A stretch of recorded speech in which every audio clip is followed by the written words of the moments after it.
Thanks for joining us here on this Thursday. I'm Brooke Hash. Right now, a number of people in Oldham County are raising the alarm over a proposed data center, saying the noise that would come with it will ruin their way of life. So they're making their own noise in growing numbers. For now, it's on hold. Our Clary Shaley and photojournalist Levi Hammer show us the land near LaGrange that has fired up at least one Kentucky state senator. These sounds of nature could soon be replaced with the humming of generators in rural Oldham County with a proposed data center. An application for a company called Western Hospitality has been placed to build what's called Project Lincoln on land north of LaGrange, a $6 billion hyperscale data center inside of 267 acres, with buildings estimated at 75 feet tall. The center would fuel technologies like AI, and it's raised the voices of people who live nearby, like Dave Ober. They call it a data center. It's really an industrial complex. They're making noise too. The application is in as a personal utility. Residents believe that's a roundabout way of avoiding the zoning of land for agriculture and conservation purposes. A project like this doesn't offer a whole lot of benefit. It's a loophole in the regulation. I think it was a good paced attempt to put it somewhere. The Oldham County Judge Executive David Vogel stood by a change in the location. I'm not in favor of this location. I've told the owners of that completely, but I'm not willing to say that there isn't some place in Oldham County where a data center would be appropriate. Representatives are interested in what's going on locally. Republican State Senator Lindsay Titchener went out to a site in Jeffersonville to show her Oldham County district what might be in store. The senator told me she believes this is a wake-up call for localities that don't have these regulations in place. It opens up not just Oldham County, but other counties in the state to the same type of proposals to take up agricultural land for these industrial facilities. I think it would set a precedence in Oldham County and for the rest of the state that we need to be very cautious of. In LaGrange, Clarice Shaley, WHAS11 on your side. Residents we spoke to told us they're open to a data center being in other parts of the county, just not the location it's slated for now. An early morning fire severely damaged an antique shop and furniture store in southern Oldham County. Fire crews responded to the cottage at Tingle's Plants and Produce just around 4 o'clock this morning. You can see right through that building now. It's located off 146 and Foley in Pewee Valley. We hadn't heard of any injuries at this time, but still smoldering this morning. Right now, cleanup is underway after a small train derailment in Pewee Valley. It happened around 8 o'clock this morning near 265 at LaGrange Road's exit near the Kroger. Right now, you can see equipment moving the train off the tracks. No word on any injuries. The cause still under investigation.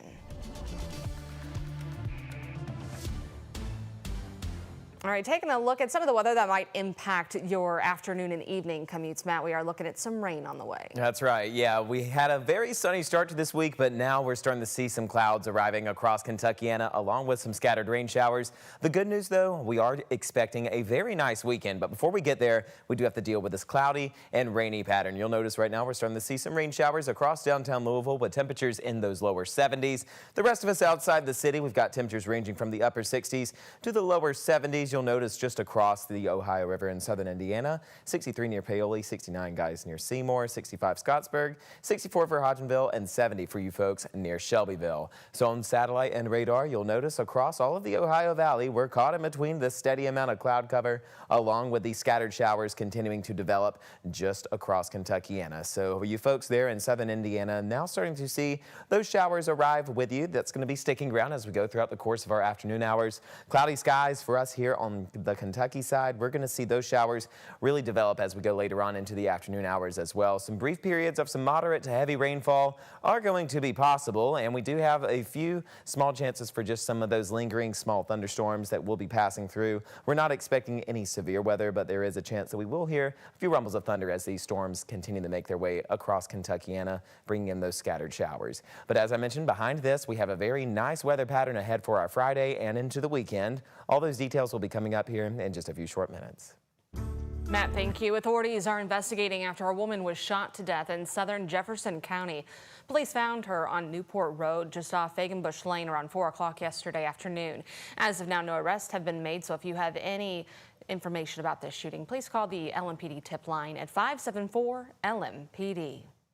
Reaction to two men who could lead JCPS already pouring in. The district announced Brian Yearwood and Ben Schuldener as its two finalists for the superintendent position. The community will get a chance to meet both of them later this month, and some local leaders are telling us they're reserving judgment until then. When I look at both of them, and you're talking about turning, some of the issues that the district's facing. I mean, from both candidates had a track record of improving attendance, literacy scores. I would love that we could choose someone that's a top choice as opposed to a second or third choice that hasn't made the cut in other districts. That obviously is going to be a concern. Republican lawmakers like Lindsay Titchener said if this pick does not yield academic improvements for JCPS, they are looking to take action on a state level. You'll have your chance to meet both finalists soon. Their final interviews are set for May 20th and include two sessions with the community. The first is from 4 to 6 at the JCPS Center for Professional Learning off Newburgh Road. The second session is that same day from 7 to 9 p.m. at Stouffer Elementary in Eastern Jefferson County. Park Duval Community Health Centers is breaking ground on a brand new community food center today. It said the new space is aimed at improving health and wellness across Louisville. It'll feature an indoor farmers market, food pantry, training kitchen, and event space. It'll also connect healthcare providers, pharmacists, and nutrition services through a Food is Medicine initiative. That ceremony is set for 3 o'clock today on Wilson Avenue, just off Algonquin Parkway. Indiana is opting out of a federal program to feed hungry children during the summer. The program is called Sunbucks and provides money for groceries to families who need it while on summer break. Now, Sunbucks provides $120 per child per month to the families of kids who qualify for food benefits and reduced price school meals. Last year, more than 650,000 children were enrolled in that program. Indiana officials said the necessary groundwork to launch the program this summer had not been completed. Officials also said students can get access to free food and nearly 1,000 locations through the USDA Summer Food Service program. Day 2 of the conclave at the Vatican, and already 2 votes this morning produced no new pope. The cardinals once again meeting as the world watches the chimney on top of that Sistine Chapel for white smoke, which would then signal they've made the decision. ABC's Patrick Revelle. This morning, black smoke for a second time from the Sistine Chapel. Thousands again waiting in St. Peter's Square. Audible gasps as the smoke appeared. The crowd then rushing forward to get pictures. Some applause and then a little disappointment. Like the other people, we are waiting the wheels of the cars, so continue to wait. The conclave's first vote last night also producing black smoke. Tens of thousands there to watch. It means so far no cardinal has received the 2/3 majority needed to become pope. The 133 cardinals have been sequestered for more than 24 hours now. In the Sistine Chapel, under Michelangelo's fresco of the Last Judgment, they vote 4 times a day. After 2 rounds of voting, the ballots are burned.